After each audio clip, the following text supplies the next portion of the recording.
There's something in it too.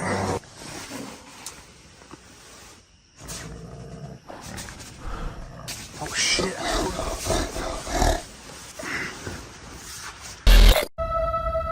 So apparently skinwalkers do live in this area. Yo, shatter. What is that?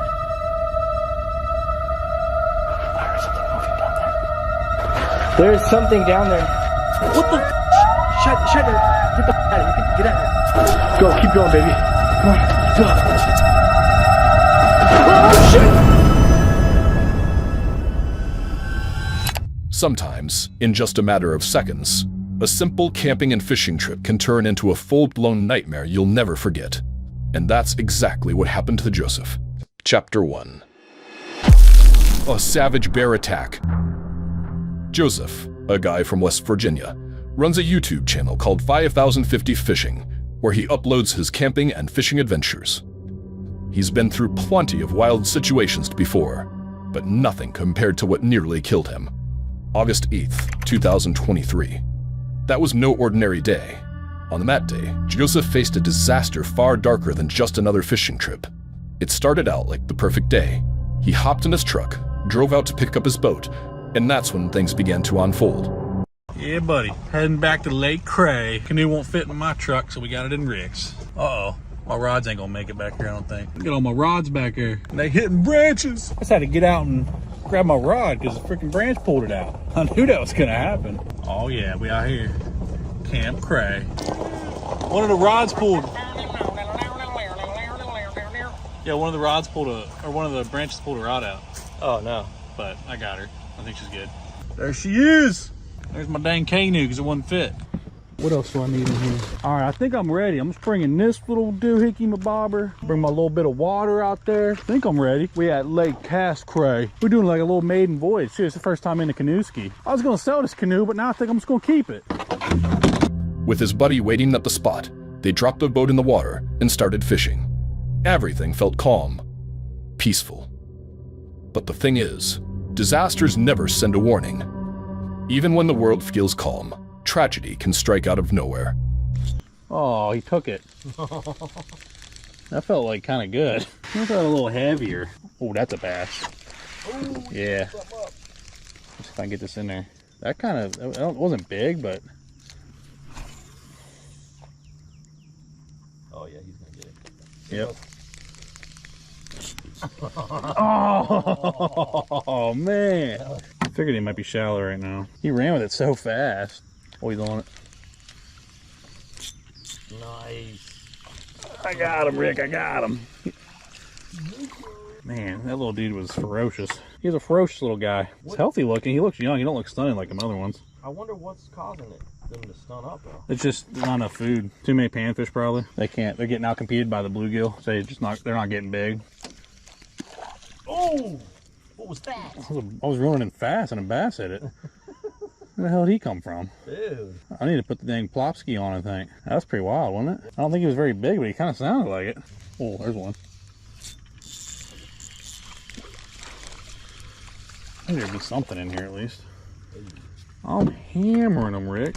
They're just so big though, you know? We really should be throwing these guys on the bank. Probably should to help your pond. Or just go put them in like a public pond that needs bass really bad. You should get like a little front garden pond or something and put them in there and just feed them until they're huge and then put them back in there. Man, we've been catching little dingsters. So like this little dingster felt bigger because he's bigger than the other dingsters, and I thought I had something for a second. When I set the hook, he didn't go flying. He must have had me around some weeds or something.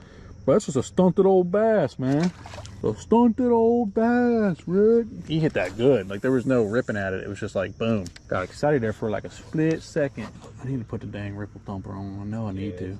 I know I need to. I know I need to do it, Rick. I gotta get the camp set up, man. Oh yeah, look at that. That fishing was a little slow, man. Supposed to be like some kind of fancy.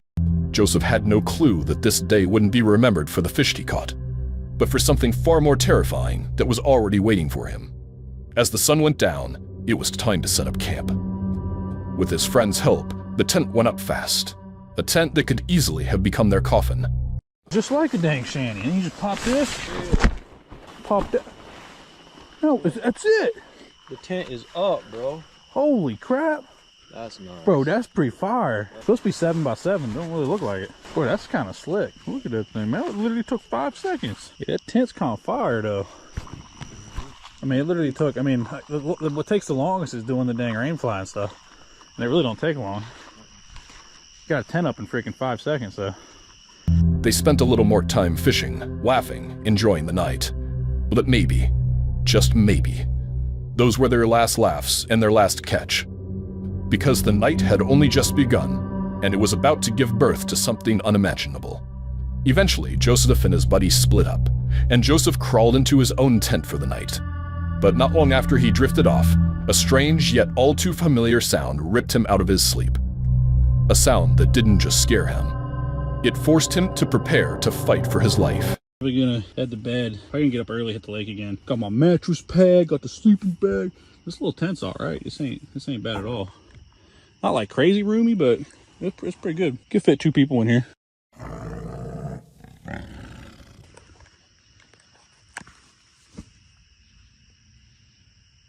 just woke up. I heard something like a weird noise. What the hell is it?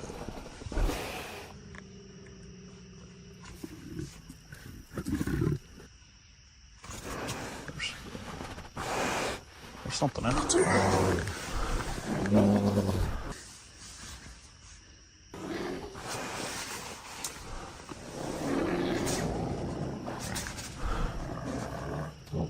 There's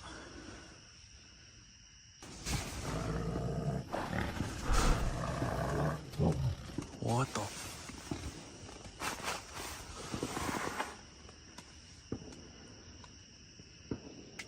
yeah, that sounds like a bear, like for real. Oh shit. I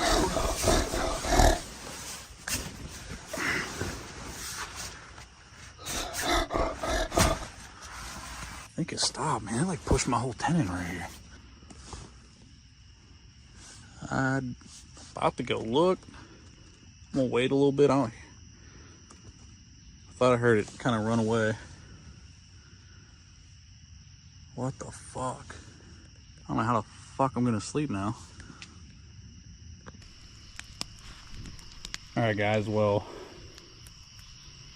got no idea where that thing went. I just started a big ass fire. Make sure he don't come back, hopefully. No. It seemed like the bear was gone, but Joseph's fear wouldn't let him rest. He knew it could come back, maybe for the fish, maybe for the fishermen. Either way, he couldn't risk it. Using what little luck he had, he decided to spend the rest of the night in his truck. And that's how he barely, almost miraculously, made it out alive. Death came right up to Joseph, but didn't claim him. Every second, every breath could have been his last. But Joseph got lucky, a luck that the people in our next video won't have, so don't miss it. If you enjoyed this video, make sure to hit that subscribe button and give it a like. We're just getting started, and with your support, we are aiming for 2,000 subscribers, and we promise to bring you even scarier, higher quality stories. Chapter 2. Meeting the devil in the depths of a cave. Camping usually brings peace and adventure, but sometimes disaster is lurking, just like what happened to Mo. Mo Sargi, an American YouTuber, uploads videos of his adventures in abandoned and creepy places, as well as camping in unknown spots. But on November 24th, 2019, he was about to experience one of the most terrifying moments ever caught on his channel. He had been drawn to explore a strange and mysterious cave.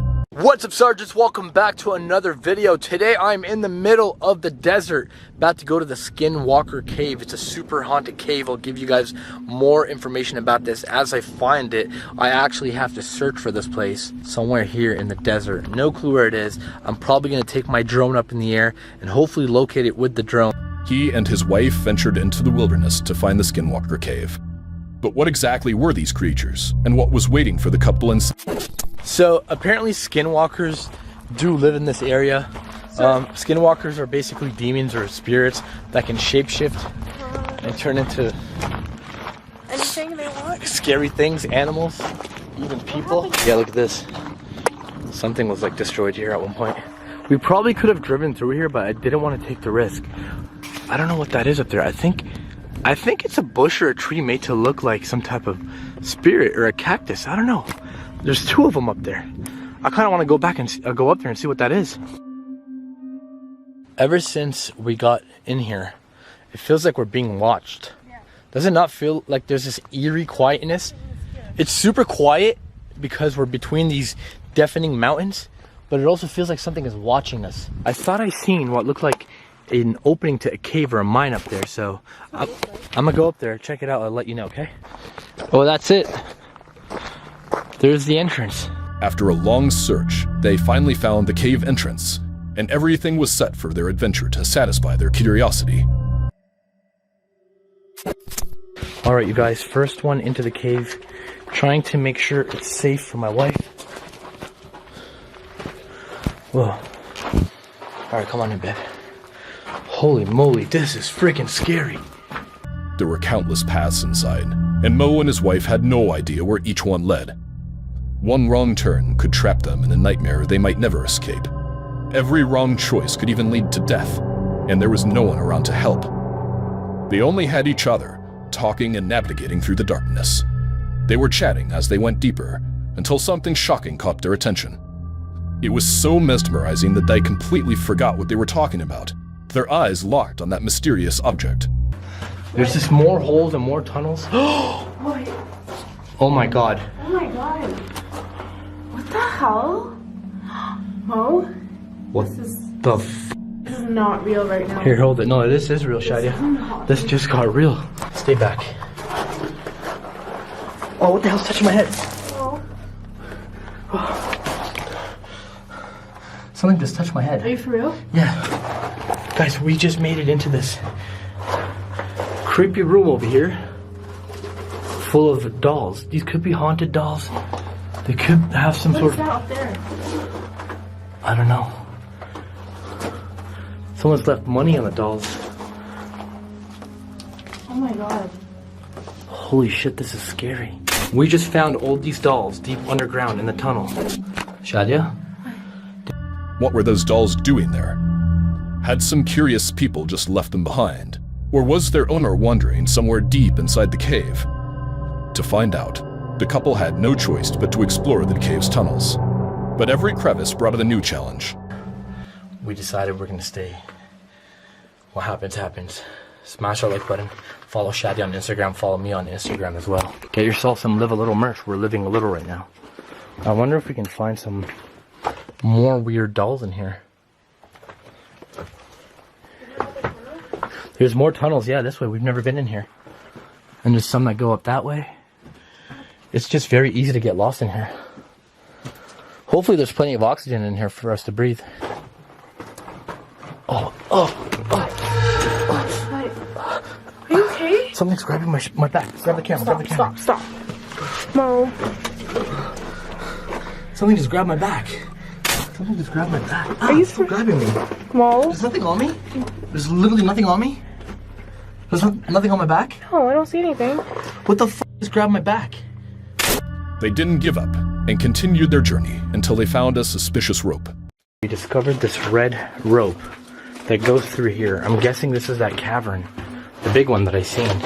Shadia, that cavern right there, I'm guessing that's where we seen that big deep cavern. There's like a stick there. Yeah, there's stuff in there. Look. I don't know. People could have died in this mine. I'm almost 100% guaranteed that someone died in here.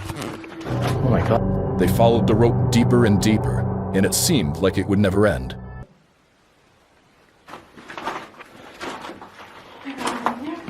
Alright. You're going in? Yeah, let's go in deeper. Listen, if there is any wild animals that could potentially harm us in here, I'm not afraid of the you run, I'll attack it, okay?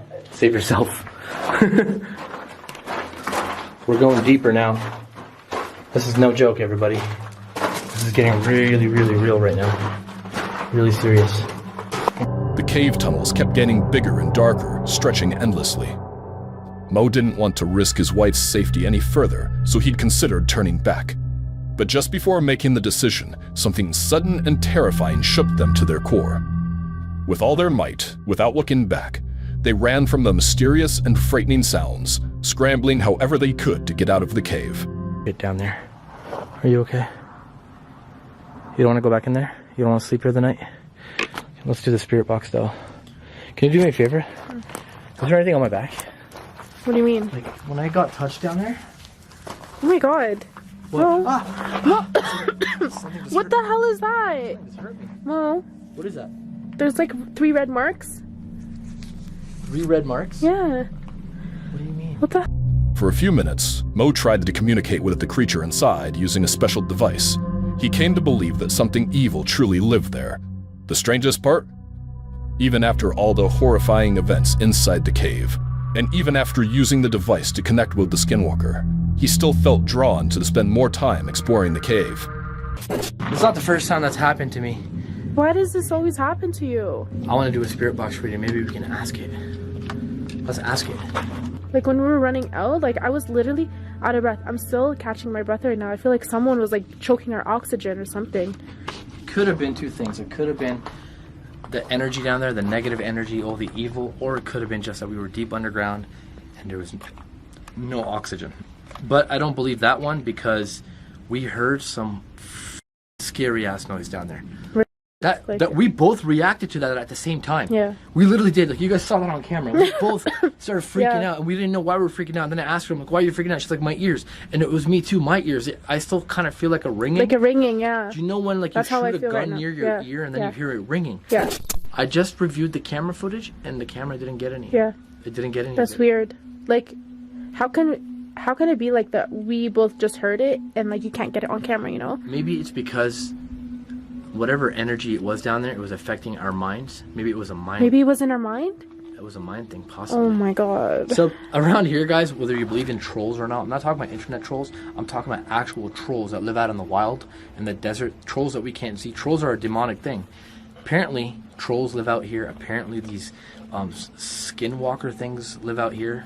I want to turn on the spirit box. Okay, let's do this quick. Let's do this quick and leave. Just heard a gunshot. I heard that too. We've been finding bullets everywhere. There's literally one. Look. Look, I got one here in my hand. There's 2 more over there. My hand is shaking. Yeah. My heart is pounding. It's very weird. I feel weird. I feel weak. I feel weak too. Did you drain our energy? Are you or are you not a skinwalker? Skinwalker. Very faint. True! That was true! Ew, yeah. How many of you are there? I just gotta get out. As I'm walking into the cave, Oh my god. I gotta get out. I don't plan on leaving here. I plan on sleeping here. Do you give me permission to sleep in your cave? I feel weird. I feel very weird. Maybe back away from the cave. Are you a demon? Yes. Oh my fucking god. Oh my fucking god. I asked it if it was a demon, and It says as yes. clear as day, we heard a yes. Oh my god, I got goosebumps. I've literally got goosebumps, babe. Holy shit. We gotta get out of here. I'm so like. I want to live here.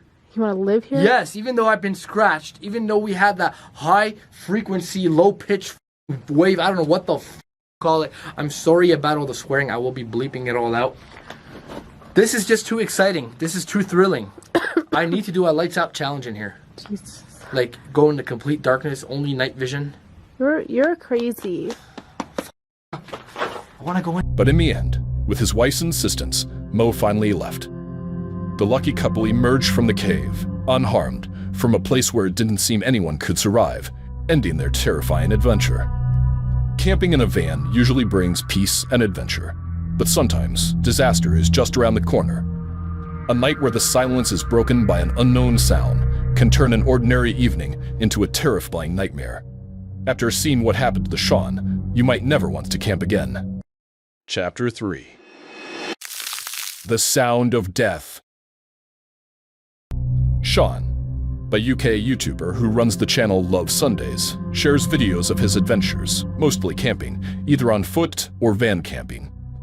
But on September 11th, 2022, Sean planned a secret van camping video in Cornwall, not knowing that around midnight, something terrifying was about to happen, something that would rob him of sleep forever, and where every second could have been his last. It was a warm, sunny day, and everything was ready for a perfect camping trip. He packed up his gear, loaded everything into his van, and started heading to his destination. Upon arrival, he carefully parked the van in a spot where he thought nothing could go wrong, planning to spend the night inside. But this was his first mistake. So it says, parking for cars midnight to 9 AM, 1st of May to the 30th of September. This isn't a camper van, but it is a van. If I'm going to stay here, I'm going to have to be really, really quiet about it. There's another white van, exactly the same as this one, just parked further down the road. And if that can stay here tonight, then I'm pretty sure that I can, but I need to not make it obvious that I'm going to be staying in the van. So I'm going to pull the blinds across now, and then probably just get in the back and just stay back there. This will be the last bit of daylight I'll see today.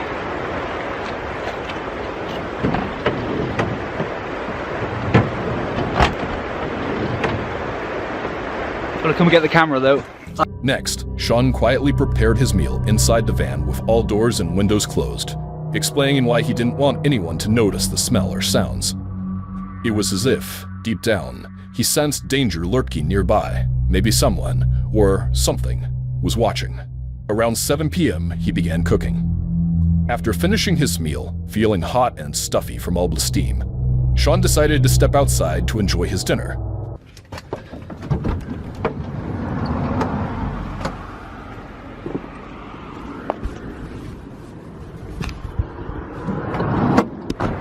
Just walking around with my dinner, you know, just randomly. Did you see that guy in Newlyn last night that was just walking around with his dinner?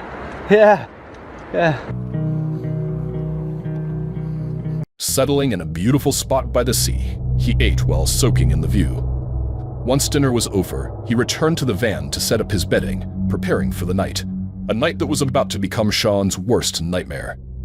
By around 9 p.m., disaster was silently creeping closer, unbeknownst to him. I'm going to start putting the bed together. I don't need that tonight, I can go on the floor. See you later.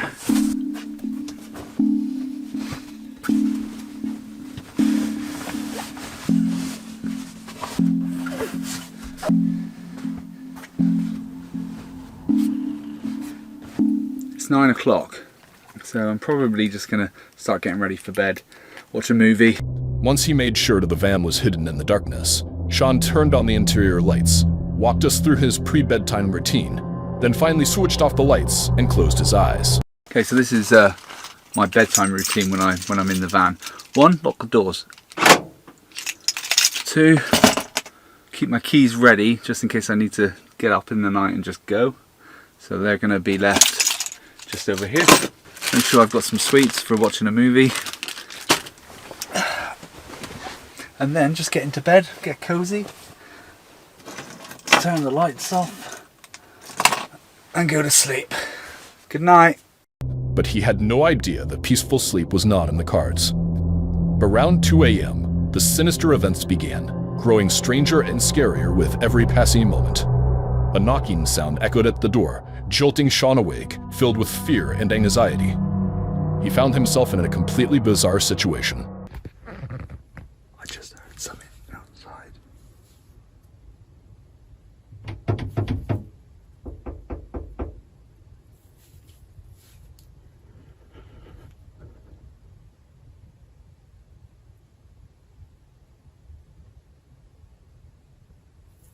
What?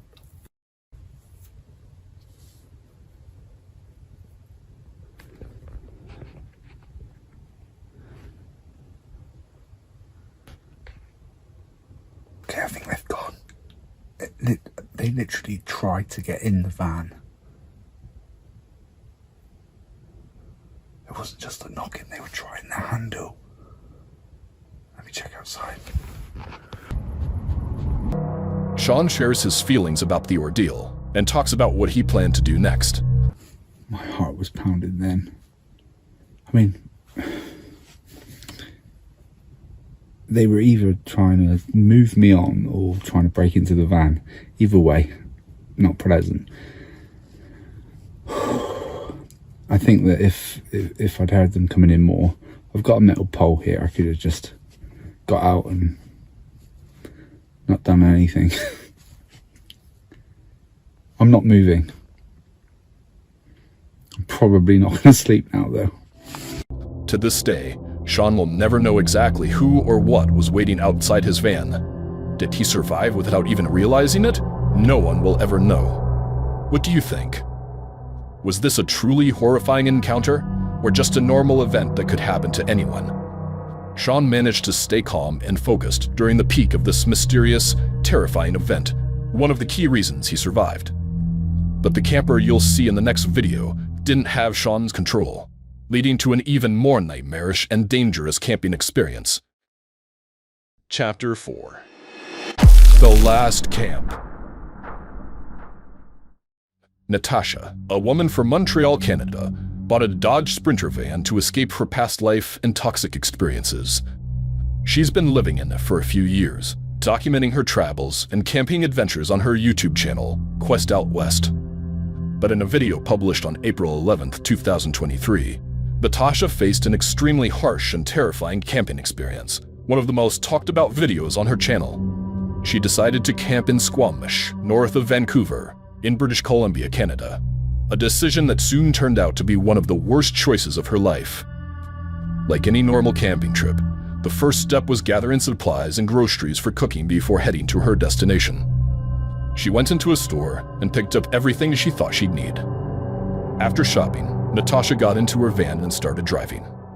Nervous about her malfunctioning GPS, she eventually approached her destination and felt a little relief seeing other people around, thinking she was on the right track. But it didn't take long for her to realize she was completely mistaken, and everything began to go terribly wrong. I'm starting to get a little nervous because we seem to be driving out a lot further than I anticipated. I'm following my GPS that's guiding me to a place that I saw on iOverlander.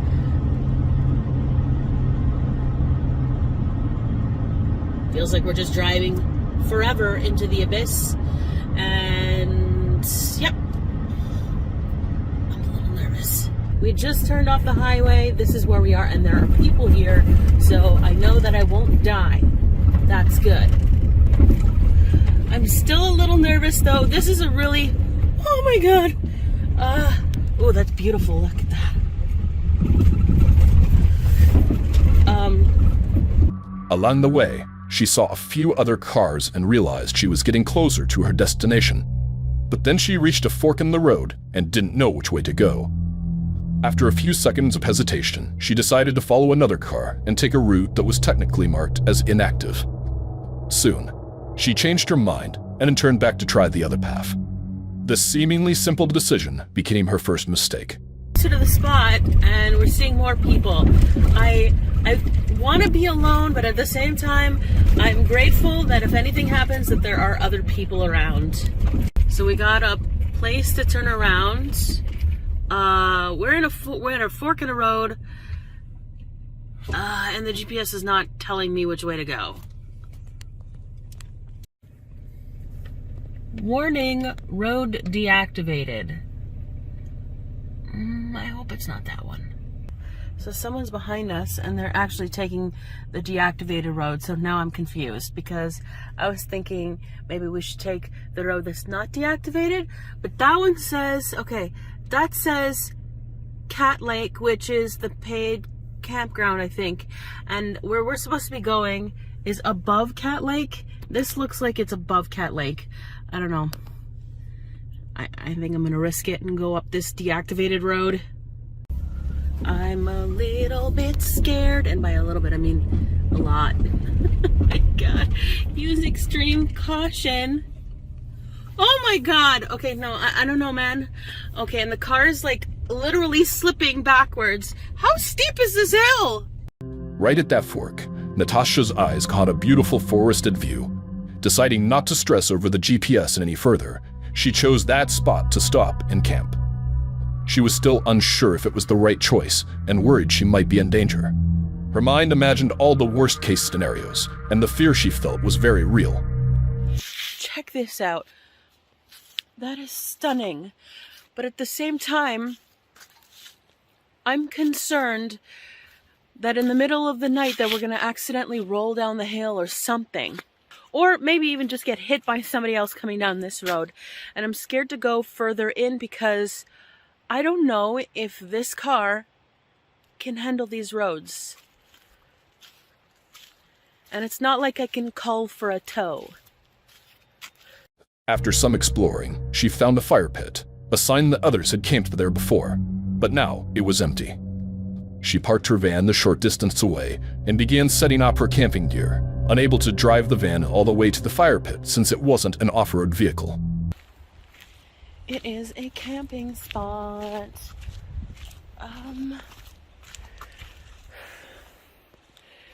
I'm not taking the van down that road. And I don't really want to stay at a fire here away from the cats. So I think we're just going to go back to the van and take out the camp stove. But what I am going to do is go pee. I'm trying to figure out where I'm going to set the camp stove up. And the best I'm thinking about now is putting them on top of the cat carriers. Clever or completely idiotic? What do you think?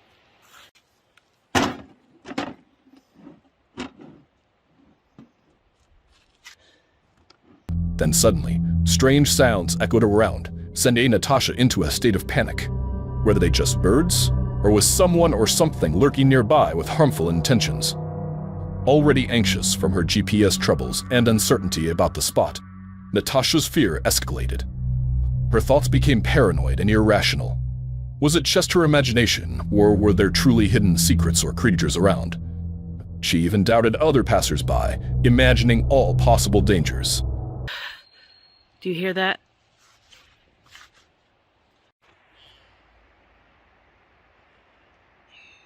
Do you hear that? Is that supposed to be a bird? Because it sounds like the predator. I truly don't feel safe here. I'm slowly taking things out of the van because I'm trying to find something to prop up the camp stove with, because this is going to hang off the side if I put them here. And as I'm doing this, I realize how I'm becoming increasingly more vulnerable as I take stuff out of the van. It's not like I could just slam the door shut and take off, because I gotta put all this stuff back in the van. And then I'm hearing this weird ass sound from the woods. Okay, there are people coming. Either they're coming to keep me company or kill me. We're gonna find out. Stay tuned. So they didn't kill me, but they didn't stay. They all went up that road that I was afraid to go up. After some time, she calmed down enough to decide to eat. She set up her stove and started cooking. While the food was cooking, Natasha sat down to rest and talked about her camping experiences, the challenges she'd faced, and how reality often differed from her expectations. She also explained her preferred style of camping. What I've learned from this experience is that the idea of all this wild camping is really fun. You know, the main draw, or one of the main draws to van life for me, was getting closer to nature and this idea that you can just go out into the backwoods anytime and go free camp, whatever. But in reality, what are you doing? Okay. In reality, it's not how I pictured. It's much more complicated and scary. Like it was supposed to be peaceful and calming to just go out in nature and chill. But when you think about potentially getting stuck in the mud or a pothole or falling in a ditch or having car troubles or bears or mountain lions or anything else that is a threat out in the middle of nature when you're all alone, for me, that's what I think of. If I was like 20 I probably wouldn't be as scared of those things, because when I was 20, I was an idiot. I took a lot of chances and risks that were not smart, you know, when I was younger. So maybe it's because, I don't know. For me, I would prefer doing this with other people, so that I know that if something goes wrong, that there's someone else there that will either go get help or help out, or at least know, you know, what happened. Eventually, her meal was ready, and she began eating her steak with knife and fork. As darkness fell, the sense of fear and unease returned. At first glance, it might seem Natasha was being overly sensitive, reacting to every little sound. But nature always hides terrifying secrets, and the danger might be closer than we think. Realizing the spot wasn't safe enough, Natasha decided she could not stay there overnight. She packed up her gear, got back into her van, and left. Even halfway through, Natasha spotted a seemingly okay place to park and sleep, but she still didn't get a good feeling from it. She couldn't shake her fear, so she kept moving. It was as if hidden forces or creatures were preventing her from staying there. It was probably a smart decision not to take the risk. Before it got too late, she returned to the Walmart parking lot, her safe spot. But in the next video, Will doesn't make the same choice, and it results in a nightmarish, unforgettable night, one of the scariest camping experiences of his life. Chapter 5. Death Knell. Will, a British camper, uploads videos of his van adventures on his YouTube channel, Will's Whereabouts. He'd converted his Fiat Ducato into a camper van with his own hands. But on January 10th, 2021, he went camping somewhere that became one of the scariest and most viewed videos on his channel. Will and a friend headed to Box Hill in Surrey, England. After unloading their gear, they enjoyed a warm, delicious hot chocolate and started cooking together. These calm, pleasant moments were just the calm before the storm, with only a few hours left before the main disaster.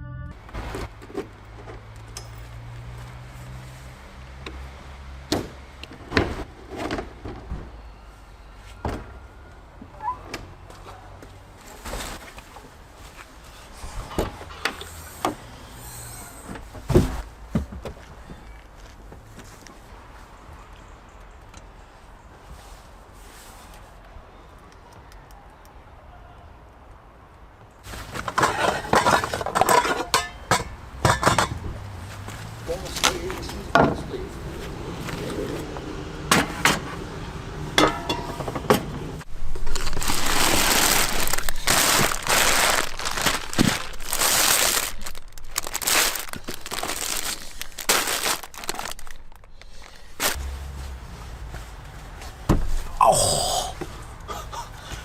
Do you want a hot chocolate? Okay.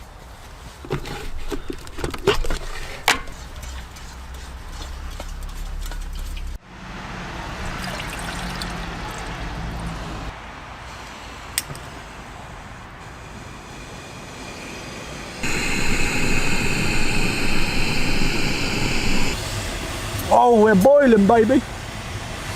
Shows her.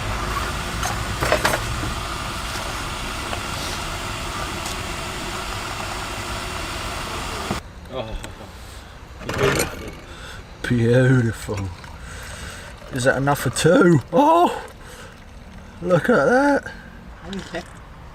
Oh, yes. They were joking, laughing, cooking, and having a great time, but darkness fell fast, and this beautiful night was about to turn into something terrifying. After dinner and cleaning up, Will separated from his friend and drove alone to his chosen stealth camping spot. Upon arrival, he parked his van and began talking about the night's plans and the latest upgrades to his gear. I think this will do for tonight's stealth camping. Freezing cold! There are some absolute plums doing donuts in the car park. Let me see if I can show you.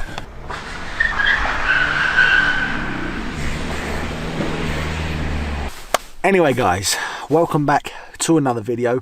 Earlier, as you saw, I cooked and had some delicious fajitas with a friend of mine. We went for a walk and then we were starving hungry, so I ended up having a nice early dinner. Used my outside cooking platform, which a lot of you guys probably haven't seen, because to be honest, I haven't used it a lot because the weather just hasn't been nice for it. I have a few upgrades and things to show you guys, which I know some of you will definitely be interested in. I now have a carbon monoxide alarm, believe it or not, right here in the corner. So now, from now on, I won't kill myself or poison myself. Will was fully familiar with the campsite, aware of the setup, other vehicles, temperature, and his equipment, but none of that could have prepared him for what was coming. Tonight's stealth camp sounds like I'm at a bloody drag race. Anyway, as I was saying, I am in a very familiar place. I actually used to live in this area with my parents a good few years ago now, and I used to work at a restaurant just round the corner, which is where I had my first ever job when I was about, how old? 16, 17 years old. Nah, what's this plonker doing? I'm in the beautiful countryside of Box Hill, which is in the Surrey Hills in the south of the UK. Tonight I'm actually going to be sleeping in the National Trust car park, right at the top next to Box Hill Viewpoint. I would highly recommend this place, not only just to sleep in for the night, well, I haven't actually stayed here yet, so watch the rest of the video to see how I get on, but in terms of walking your dogs or just going for a walk and getting out into nature and the countryside, this is a great place to come. Tonight's setup, as it always is, always the same from now on. I may do a few upgrades, but I'm not fully decided yet. As you saw, got the carbon monoxide alarm, and you won't be able to see, or maybe you can see, I also now have some window deflectors on each of the 4 windows, which means I can crack the windows 1 to 2 inches, which will stop any rain coming in and will at least get some oxygen flowing inside of here so that it's a bit more well ventilated. I'll quickly show you what it looks like from the outside. I'm literally parked as far back into the forest as I can. There's a few other cars in this National Trust car park. I think there's probably people just having sex in cars. So tonight's stealth camp is here, and then we have the forest of Box Hill just here. And as I said, I think you are actually meant to pay for parking. I'm in the Box Hill main car park for anybody interested. I will of course show you guys exactly where I'm camping in the morning when it brightens up. There's no doubt that tonight is going to get cold, and I'm talking cold for somebody that doesn't have a heating system in this car. Right now it doesn't feel too bad because it's about 10:30, but obviously as we get later into the night and into the early mornings, the temperature really does start to drop. He closed the doors, lay down on the bed he had prepared, and shared his feelings about camping there that night. Time to lock this front door, because I don't want anyone thinking that I'm here for a good time, when all I really want to do is just go to sleep. The only door that isn't locked is the boot, because I can't lock it. What I will do before I go to sleep is crack the windows open just to get a bit of airflow and ventilation going on. And now with my window deflectors, no rain is going to cause me an issue. I always push this front chair forward slightly just because then it gives me a little bit more extra space to sleep. Oh, lovely stuff. Tonight's setup, I have to say, feels very comfortable. I don't know why, it just feels different. Maybe it's because I know the area and I feel pretty safe here, even though there are a few hooligans about in their cars. It was a freezing cold night, the coldest he'd ever experienced in the van. He was hoping to get a proper heater for future trips, but little did he know, the cold would be the least of his worries. Okay, so the heater that I'm looking into ordering is called a Camper Dometic Hottie heater. I believe. I don't have phone signal right now, so I can't show you exactly what it's called, but I think I'm going to order one. It costs around £25, and then I'll try it out and let you know how I get on, because that'll be a good way just to get some heat in here in the mornings and in the evenings when it really does start to drop. Without a heater yet, Will had to make the night tolerable with his stove. He turned it on, read a book for a while, then turned off the light and tried to sleep, a sleep that wouldn't last long.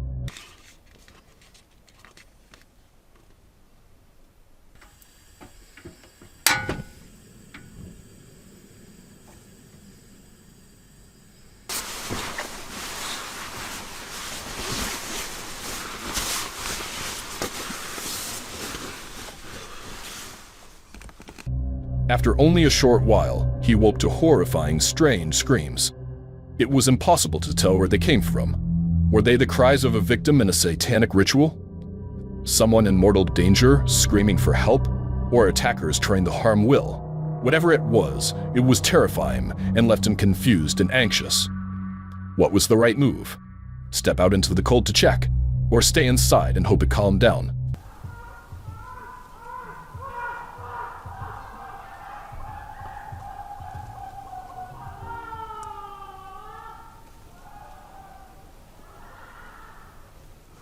I don't think I'm going to be getting much sleep tonight. There are people about 100 meters away, blazing music out. At least some good songs anyway. And some people screaming. Wish me luck, everybody. Around 7:30 a.m., Will finally woke up, seemingly after managing to get some sleep despite the chaos. He stepped outside to watch the sunrise, and eventually left the site. What do you think those sounds were? Even though Will left safely, the question lingered in his mind. Where did those sounds come from, and what were they? In this video, we heard an unidentifiable, possibly dangerous sound. But in the next video, there's a sound that clearly threatens life, and we all know it. The gunshot. The next chapter is the most terrifying video you've ever seen. Chapter 6. Deadly Shot.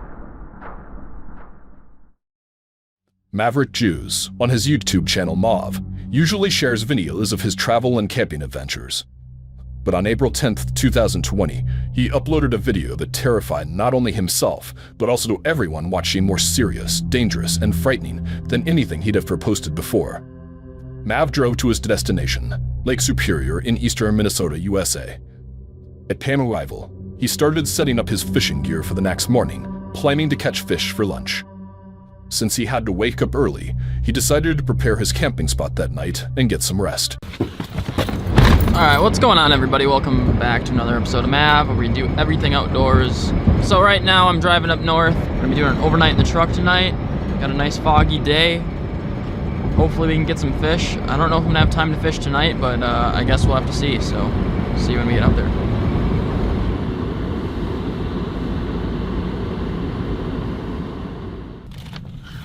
Alright, so I just got all rigged up for tomorrow for fishing. I'm going to be targeting some salmon, so I'm going to be using some big casting spoons, but right now I'm up in Two Harbors, Minnesota, right on the coast of Lake Superior. Going to be going after some coho salmon in the morning and possibly some loopers. So if I catch some fish tomorrow, I'm going to be doing a catch and cook, but for tonight I got to get my bed set up and I got to jump in the back of my truck and get some shut-eye, because we're going to go after these fish really early in the morning. So yeah, I'm camping out at the spot for the night. After a while, he noticed a lot of cars passing nearby. Not wanting anyone or anything to disturb his camping, he decided to move to a different spot. This was just the beginning of the scary story. We're gonna find a different spot. Hopefully we can do it kind of inconspicuously. And I also don't really want to make it too far away. But we'll see if I can find something here. After some searching and as darkness fell, Mav couldn't find a better spot and returned to his original location to camp. Had he known what was about to happen, he would never have returned. Kind of SOL. Also, the kids left, so I think I'm just gonna stay at where I'm gonna fish tomorrow. So, gonna jump into the back of the truck. Got myself some sock sodas. Yes, sock sodas are back. And then I'll wake up in the morning and hopefully catch a salmon. God, this truck is a mess, dude. Figure it out, Mav. He finally got into the back of his van and lay down in the cramped space to sleep. He mentioned how the presence of others could make the campsite uncomfortable, but he had no idea that something that night would haunt him like a shadow for the rest of his life. We're in. Not comfortable yet, but we're in.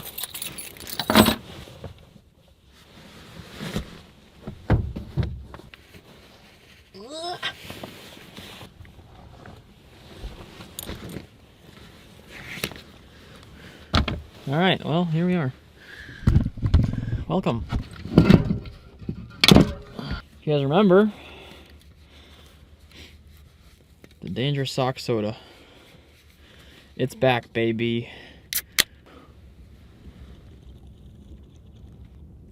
This is a local soda called a cream ale, made by Castle Danger. This is actually one of my all-time favorite soft drinks.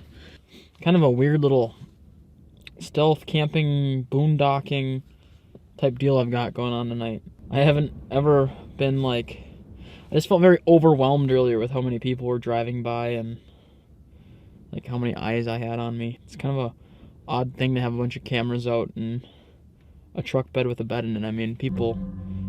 Shortly after, a truck suddenly arrived, presenting Mav with a new challenge.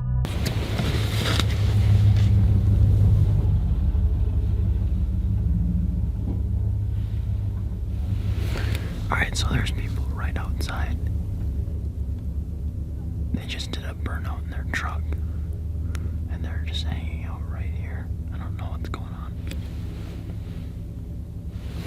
I know you can't see me right now, but I can't risk turning on any lights.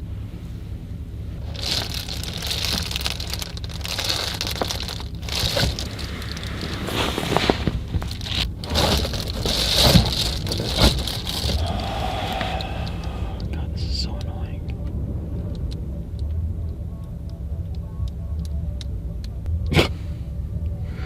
Alright, well, they just want to hang out and play music. That's fine.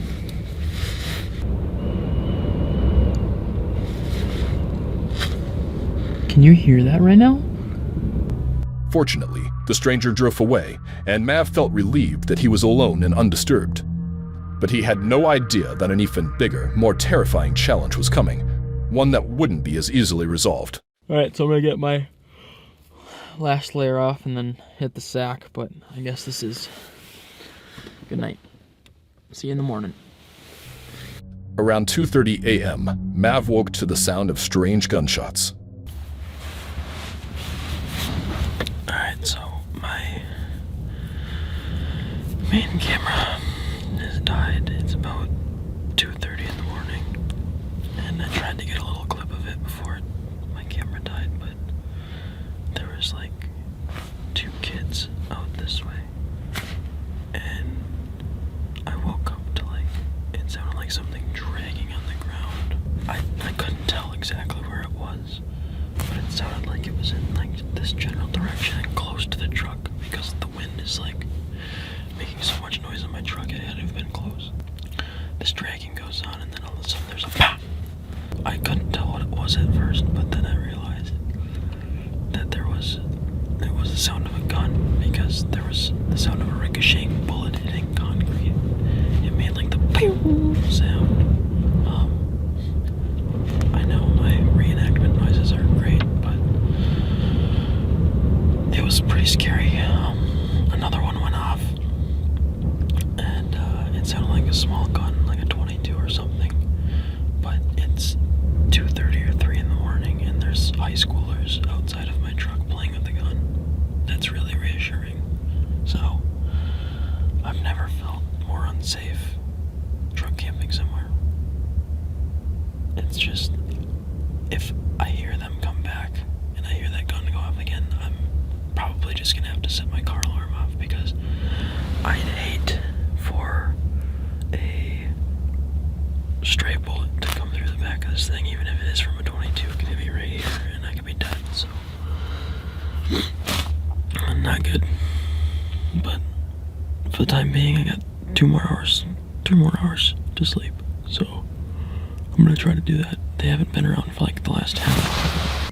Each bullet, fired by unknown kids nearby, could have hit the van or Mav himself, and even taken his life. He was lucky that nothing fatal happened. That night could have ended his life in an instant. Mav tried to fall back asleep to forget the terrifying events. The next morning, he woke up and went fishing, but the memory of that night would never leave his mind. If you enjoyed this video, don't forget to subscribe for my latest adventures.